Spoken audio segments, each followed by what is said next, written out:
Hujambo na karibu tena mtazamaji wa The World News katika kipindi hiki cha ulimwengu wa siasa. Rais wa Marekani amewajia juu tena wanachama wenzake wa NATO akisema kwamba NATO hawana maana yoyote na wanatakiwa kukaa mbali na mlango wa bahari wa Hormuz.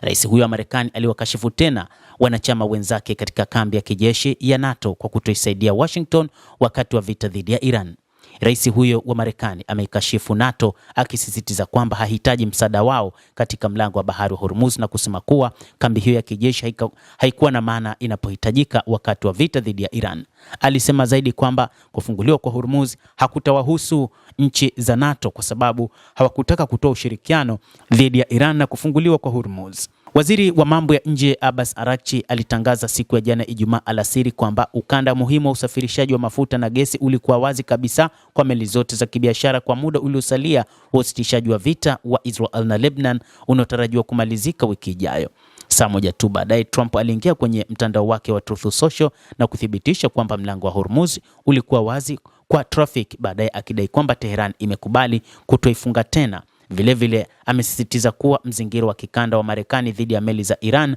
utaendelea hadi matakwa ya Washington yatakapotekelezwa, jambo ambalo limeleta sintofahamu, ambapo Iran imesema itaufunga kwa mara nyingine tena mlango huo wa Hormuz ikiwa rais huyo wa Marekani hatakubaliana na kuondoa vizuizi vyake.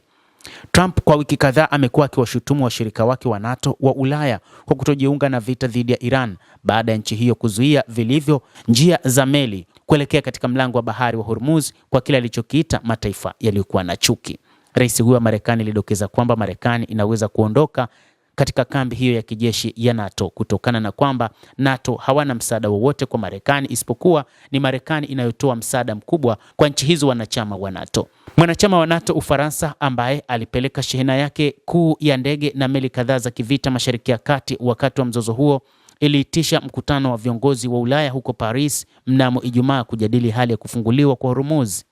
Waziri Mkuu wa Uingereza Keir Starmer, ambaye aliongoza mkutano huo pamoja na Rais wa Ufaransa Emmanuel Macron, walitangaza kwamba London na Paris zitaanzisha misheni ya kimataifa kulinda uhuru na wa urambazaji haraka iwezekanavyo.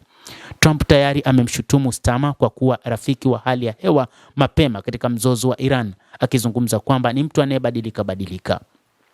Rais wa Marekani amesema kwamba Keir Starmer, waziri mkuu wa Uingereza, amekuwa kiongozi mwenye kubadilika wakati fulani kukubaliana kuingia vitani dhidi ya Jamhuri ya Kiislamu ya Iran, lakini pia kikubali kwamba baadhi ya maeneo yake ya ngome za kijeshi yatatumiwa na Marekani katika mapambano dhidi ya Jamhuri ya Kiislamu ya Iran, lakini baadaye alikuja kubadilika na kusema kwamba hakubaliani na mpango wa kujiunga na vita vya Marekani na Israel dhidi ya Jamhuri ya Kiislamu ya Iran, akiungana na wanachama wengine wa NATO. Akizungumza na Sky News siku ya Jumatano, rais huyo wa Marekani alipendekeza kuwa anaweza kufikiria upya mkataba wa kibiashara ambao Washington iliufanya na London mwaka uliopita na kuipa Uingereza ahueni kutokana na mashambulizi yake ya ushuru. Mtazamaji wa The World News, endelea kutufuatilia, lakini ni kusihi usisahau kulike, kucomment, kadhalika kusubscribe channel yetu hii ili upate habari hizi kwa mapana kupitia The World News. Mimi ni Adam Hussein, endelea kuwa nasi wakati wote, endelea kutufuatilia, utajua mengi yanayojiri duniani.